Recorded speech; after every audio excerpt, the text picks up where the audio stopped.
کسی کی وفات ہو جاتی ہے اور بعد از وفات اس کا جب جنازہ ہونے لگتا ہے تو جنازہ پڑھانے سے پہلے وہ امام صاحب پبلک کی طرف منہ کرتے ہیں اور منہ کر کے ایک سوال کرتے ہیں کہ مرنے والے کا ولی کون ہے؟ مطلب کیا اس کا قریبی کون ہے، اس کا وارث کون ہے؟ اس سے اجازت لیتا ہے تب جنازہ اس کا پڑھاتا ہے۔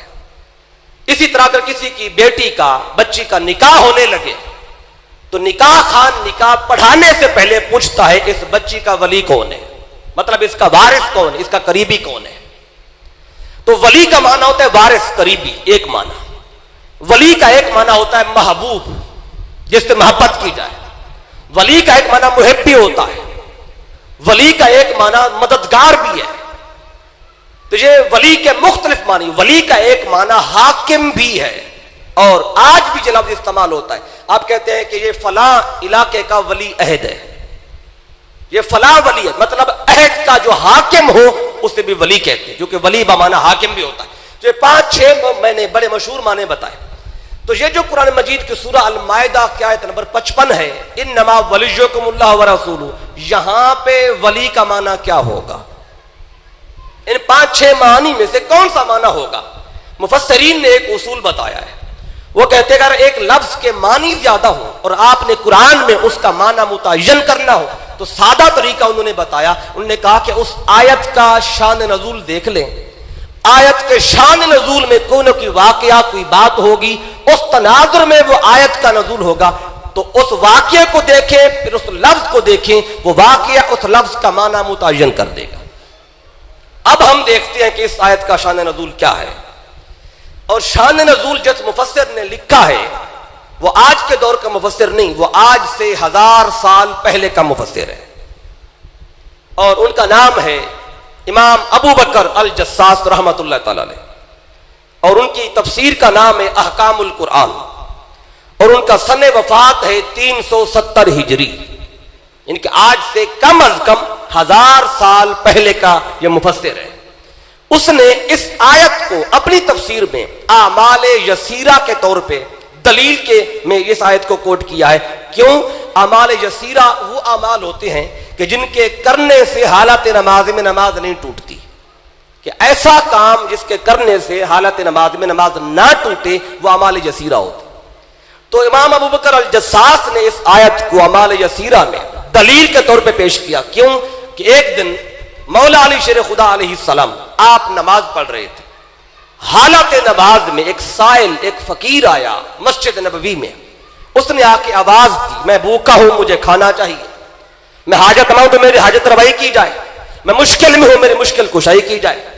تو صحابہ کرام بیٹھے تھے اور لوگ بیٹھے تھے، کسی نے اس کی مصیبت دور نہیں کی، کسی نے اس کی حاجت روائی نہیں کی، اور جب کسی نے اس کو کوئی کچھ نہیں دیا اور جب وہ جانے لگا تو اس نے کہا باری تعالیٰ تیری بارگاہ سے خالی جا رہا ہوں۔ جب یہ کہا اس وقت مولا علی شیر خدا رکوع میں تھے، تو حالت رکوع میں آپ نے، حدیث پاک میں آتا ہے، اپنی چھوٹی انگلی میں انگوٹھی پہنی تھی۔ ایک حدیث پاک میں آتا ہے کہ آپ نے ہاتھ آگے کر دیا، سائل سمجھ گیا کہ یہ انگوٹھی مجھے دینا چاہتی ہے تو اس نے خود اتار لی۔ اور ایک حدیث پاک میں آتا ہے کہ مولا علی شیر خدا نے اپنے ہاتھ سے، اپنی انگلی سے یوں ایک انگوٹھے سے یہ زور دیا، پریس کیا، تو وہ انگوٹھی اتر کے گر پڑی اور وہ سائل انگوٹھی اٹھا کے چلا گیا۔ جب مولا علی شیر خدا کا حالت نماز میں یہ فعل، یہ عمل صحابہ نے دیکھا تو وہ آپس میں بات کرنے لگے کہ یہ حالت نماز میں علی شیر خدا نے یہ کام کیا ہے۔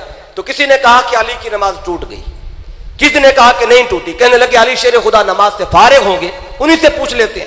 کہنے لگے کہ نہیں، آقا جو موجود ہے، میرے آقا موجود تھے، ان سے پوچھ لیتے ہیں۔ تو صحابہ حضور کی بارگاہ میں چلے گئے، جا کے عرض کیا آقا آج سائل آیا تھا اور علی شیر خدا نے حالت نماز میں اسے انگوٹھی دے دی، کیا ان کی نماز قائم رہی کہ ٹوٹ گئی؟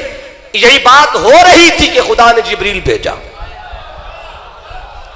جبریل امی آئے اور یہ قرآن کی آیت لے کے آئے، اللہ نے پیغام بھیجا، انما ولیکم اللہ ورسولہ والذین آمنوا الذین یقیمون الصلاۃ ویؤتون الزکاۃ وہم راکعون۔